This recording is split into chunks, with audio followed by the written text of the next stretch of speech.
This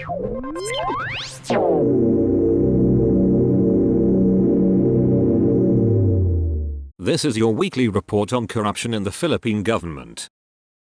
A drunk police officer was arrested after he allegedly shot and wounded his wife inside their house in Barangay Angan, Valladolid, Negros Occidental on Tuesday, the 11th of February. Police Captain Bonifacio Galvez Jr., Deputy Chief of the Valladolid Municipal Police Station, said the 33-year-old suspect, assigned to the Malay Municipal Police Station in Aklan Province, was on vacation after his 37-year-old wife recently gave birth to their third child. The suspect with the rank of corporal entered their room after a drinking session with his father-in-law shortly before 12 midnight and took his 9mm Glock 17 service firearm and shot his wife, who was wounded in the right upper arm. The victim, an elementary teacher, sought help from nearby relatives who reported the incident to the police, who arrested the suspect in their house. Police recovered a fired bullet and the gun. The victim is recuperating in a hospital here. Galvez said that the couple had no previous altercations and the suspect was remorseful for shooting his wife. The suspect is facing cases for frustrated parricide and violating Republic Act 9262 or the Anti-Violence Against Women and Their Children Act of 2004.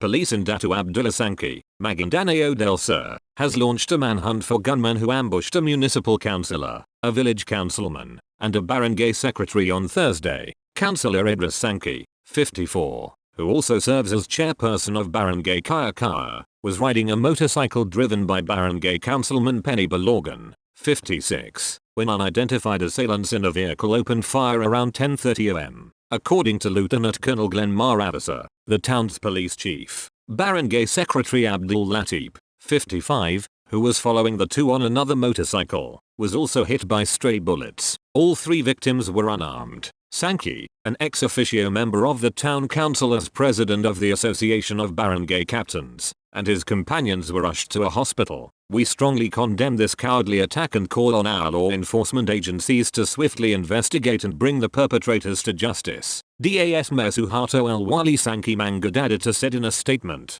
Police recovered at least 7 empty shells from a .45 caliber pistol at the crime scene. The investigation is ongoing.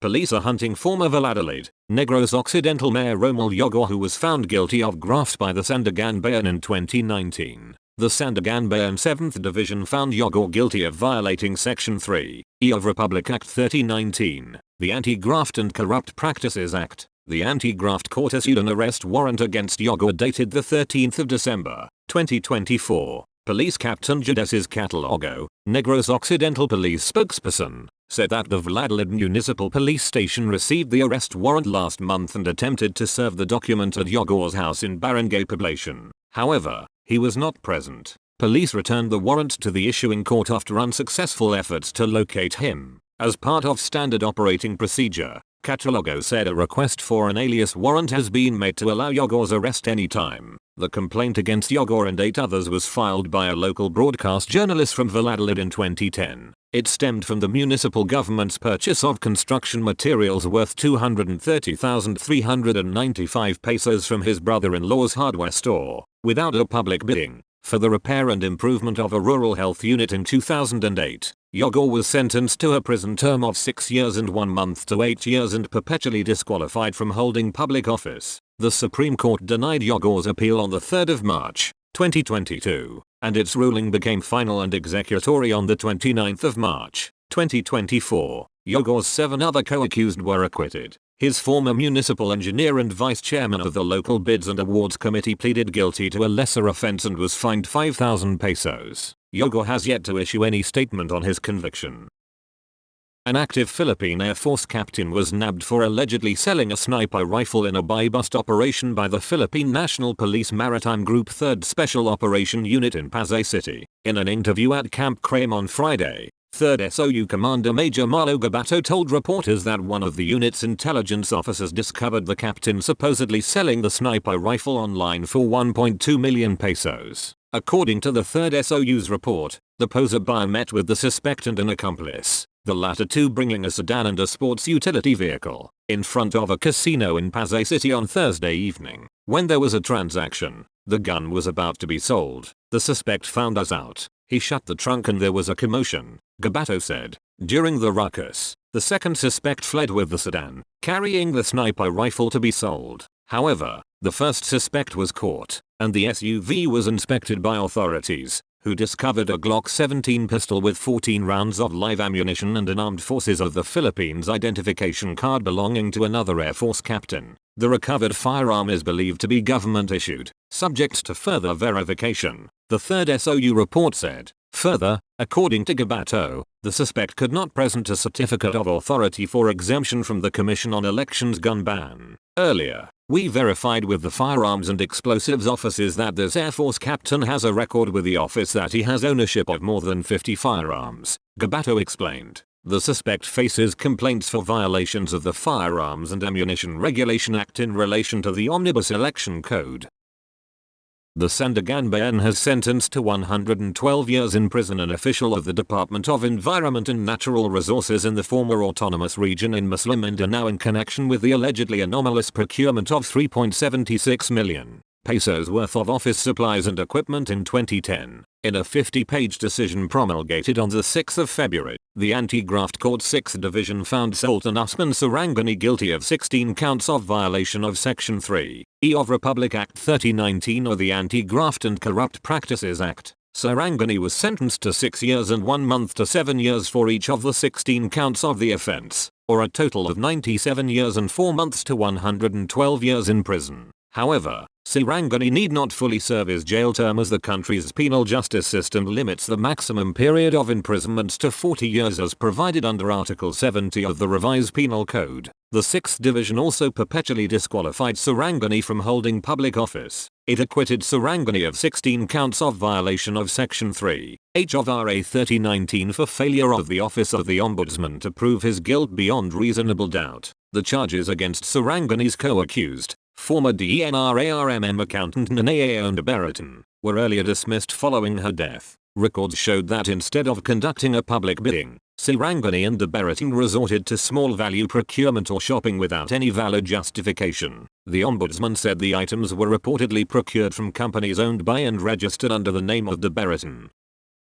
Multiple murder charges were filed against former Negros Oriental Governor Pride Henry Atives and 9 others over their alleged involvement in the 2023 massacre in Pamplona town where 10 persons died, including then Governor Roel Degamo. Brigadier General Nicholas D. Tor III, Chief of the Philippine National Police Criminal Investigation and Detection Group, on Monday, the 17th of February, led the filing of the multiple murder complaints against Pride and 9 other respondents before the Department of Justice. We submitted it before the DOJ for case build-up prior to preliminary investigation, Tor told journalists. He explained that there have been new pieces of evidence uncovered, so we have them included so the prosecution can study how they can be included to the already existing cases filed in court and so that the respondents can also be charged in court, he said. Pride's brother, expelled Negros Oriental 3rd District Congressman Arnulfo Ani Atives Jr., and several others were already charged in court over their involvement in the massacre. The former legislator is out of the country and with the issuance of arrest orders against him, he is now considered a fugitive from justice, the DOJ earlier said. Charges of unlawful utterances and inciting to sedition were filed before the Department of Justice on Monday, the 17th of February, against former President Rodrigo R. Duterte. The charges were filed by Brigadier General Nicholas D. Tor III, Chief of the Philippine National Police Criminal Investigation and Detection Group. Unlawful utterances is a violation under Article 154 of the revised Penal Code, while inciting to sedition is a crime under Article 142 of the RPC. Tor explained that the charges stemmed from the statements by Duterte during the proclamation rally of the Partido Democratico Pilipino Lakas NG Bayan held last Thursday, the 13th of February. During the rally, Duterte said there were too many senatorial candidates and jokingly suggested let's kill the senators now to create vacancies. Duterte wanted to kill the 15 senators by bombing them, said Tor. Tor stressed, we just can no longer take such statements that later on will be branded as a joke only. He said he filed a case in his capacity as a police official and in consonance with DOJ Circular No. 20 issued in 2023 by Justice Secretary Jesus Crispin C. Ramilla. He also said the filing of the charges is part of the PNP's mandate to make sure that we protect the citizenry from criminal activities like this. Tor said the DOJ together with the PNP, will conduct a case build-up on the charges before deciding whether a panel of prosecutors will conduct a preliminary investigation to determine if charges will be filed in court. The Office of the Ombudsman has found former Capiz Governor Esteban Evan Contreras, former Provincial Administrator Edwin Moniz, and former Roxas Memorial Provincial Hospital Chief Ed Marie Torman guilty of violating the government procurement reform law. In a memorandum dated the 30th of January, 2025, the Ombudsman ordered the Department of the Interior and Local Government, through Provincial Director Cheryl Tagda, to enforce the penalty of a fine equivalent to 6 months' basic salary for each respondent, pursuant to Section 10, Rule 3 of Administrative Order No. 7, as amended. However, the Ombudsman dismissed the case against Niza G. Balido, the supplier, due to lack of jurisdiction. The Sandiganbayan previously denied the trio's motion to dismiss the criminal case filed against them. In a 4-page resolution, the Anti-Graft Court's 4th Division upheld its 9th of July, 2024, ruling rejecting the defendant's claim of inordinate delay in the preliminary investigation conducted by the Ombudsman.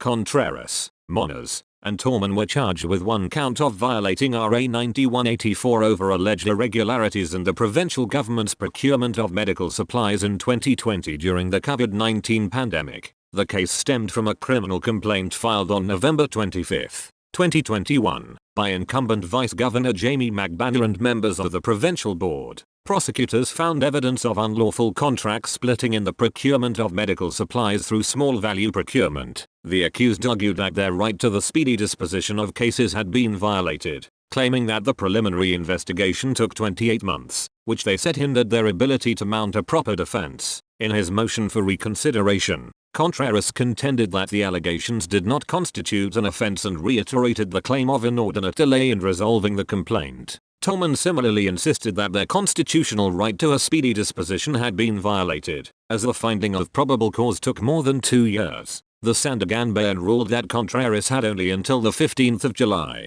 2024, to contest the joint resolution but filed his motion 9 days late on the 24th of July, 2024. Under the revised guidelines for continuous trial of criminal cases, a motion for reconsideration must be filed within a non-extendable period of 5 days from receipt of the resolution, the court stated. Additionally, the court ruled that the defendants failed to demonstrate any actual or perceived error in the ruling that would justify a re-examination of their arguments. In any event, an examination of the issues raised in the instant motions readily reveals that they are merely a rehash of the arguments previously presented. A motion for reconsideration should be denied when it merely reiterates earlier claims, the court added. Contreras, who is currently running for governor of Capiz, has yet to comment on the ombudsman's ruling. Davo del Norte 1st District Representative Pantaleon Alvarez and the other complainants are asking the Office of the Ombudsman to put House Speaker Martin Romualdez and other House leaders in preventive suspension in relation to a graft complaint filed against them over alleged insertions in the enrolled bill for the 2025 national budget. They filed on Wednesday a motion for preventive suspension, citing the respondents' high positions, power and influence and the risk that they would interfere in a potential investigation. Apart from Romualdez, also named as respondents in the complaint are House Majority Leader Manuel Jose Dalip of Zamboanga City, House Committee on Appropriations Acting Chairperson Stella Quimbo of Marikina, and the panel's former chairperson Elizalde of Ako Bicol Party List. Alvarez, an ally of the Duterte family, filed the complaint on the 10th of February, alleging that 241 billion pesos was inserted in the 2025 enrolled General Appropriations Bill that President Ferdinand Marcos Jr. signed into law last December. Marcos Jr. and the palace have said the version that was signed had been reviewed and did not contain any blank entries. House members earlier said that the bicameral conference committee report that the chamber ratified had blank entries for certain allocations. Quimbo and Senate President Francis Escudero had explained that the ratified bicameral conference committee report contained an omnibus motion, which states that if there are changes between the report and the printed copy, the latter will prevail. Quimbo also stressed that the values for the blanks in the BICAM report were already determined by the bicameral conference committee and were part of existing documents. Other complainants in the falsification of legislative documents and graft complainants are lawyer Ferdinand Tapacio of Citizens Crime Watch, Partido Democratico Filipino senatorial candidates Jimmy Bondoc and Raul Lambino and lawyer Virgilio Garcia. A police officer was arrested for alleged extortion in Barangay Real, this city, on Tuesday evening, The 18th of February, the Calamba police identified the suspect as Wilmer, with the rank of Police Master Sergeant, assigned to the Tanauan City Police Station and a resident here. Lawmen conducted an entrapment operation following the complaint of Joseph 38, a resident of Malva, Batangas for extortion. Wilmer received the 14,000 pesos marked money from the complainant inside his car. The suspect noticed police rushing to arrest him and almost hit them with his car and holding his firearm preparing to shoot them while escaping. Police cornered him at the Calamba City Police Station, seized from him with a gun, bullets, identification cards, vehicle, and marked money. He faces complaints for robbery, extortion, resisting arrest, and violating the election gun ban. Wilmer was taken to Camp Crame, Quezon City for documentation and proper disposition. That's all for this week. I'll see you next Friday with more stories of corruption and foolishness within the Philippine government.